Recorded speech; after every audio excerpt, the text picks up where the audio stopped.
I am a Mocha mom and I am back with a video for Nadia. Yes, I use home remedies for cold and cough. With a family of 7, we'd be running to the doctor all of the time if it was for a common cold. However, I don't play around with fevers.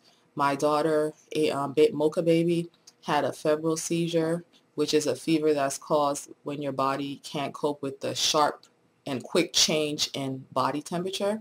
And that was the scariest experience I've probably ever had, and I would never want to repeat that. So I treat that with children's Tylenol or Motrin or whatever that's age appropriate for them. But for a common cold, I found that there are a lot of things that I can do at home to make myself and my family more comfortable.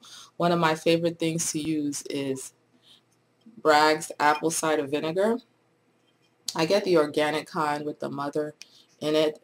The mother is actually the living organisms in here, the beneficial bacteria that kind of help to fight all the bacteria in your throat that's causing you to have a sore throat. And so I'll take equal parts of the apple cider vinegar and also honey and mix that together and try to make my own cough syrup that I have them take when they're complaining about their throat being sore or if they're coughing a lot. It doesn't taste bad at all. It smells horrible, and you know, your kids will quickly get used to the fact that apple cider vinegar smells horrible. Hot tea with honey is really soothing when you're sneezing and you've got all that gunk built up.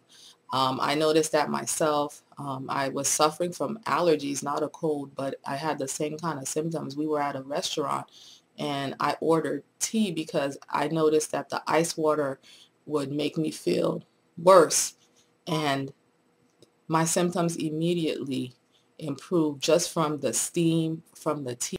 Humidity is important, especially if it's warm inside of your house because of heat, and that dries everything out. A humidifier is good. One time our humidifier stopped working in the middle of the night. I don't know why I did this, but I went and I boiled a pot of water. I put it in a mug, and then I put a couple of drops of mint essential oil in the water, and I put it next to my bed. It cleared my congestion here, and I was able to sleep comfortably.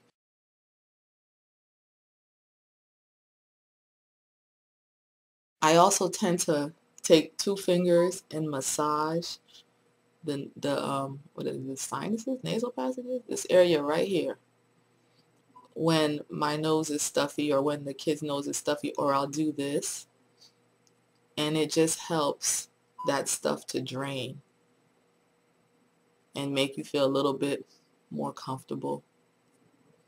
I'll also soothe them by massaging their temples,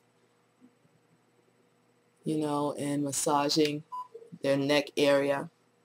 I encourage my kids to blow their nose. Sometimes little kids don't want to blow their nose. You know, they want to suck it back in, but I encourage them to get all of that out. I know people who use neti pots. Which, you know, you can Google that to see what all the steps of that entail. I just could never get down with that. I've never tried it. Garlic. Garlic is a really good immune system boosting, cold fighting food. And so when we have colds, I know people who will mash the garlic, mix it up with honey, you know, make a garlic tea even and drink it like that. I have never been hardcore like that or been able to consume it like that myself, but we will put tons and tons and tons of garlic in soup, in stews, and whatever we're eating. But one of the main things, believe it or not, is try to get your kids to sleep when they have colds and when they are sick. My kids never want to sleep, and when they're sick, they think that's the time to stay up and watch movies as much as possible. But, you know, while I will let them watch a video, I much prefer if they want to do something like read a book, because you know when you're reading a book, when you're tired, you can't stay awake. And to a certain extent, that's true also with a movie, but I think a book is a lot more soothing. And if they fall asleep, I let them sleep as much as possible and give them plenty of fluids to drink. And then just wait it out.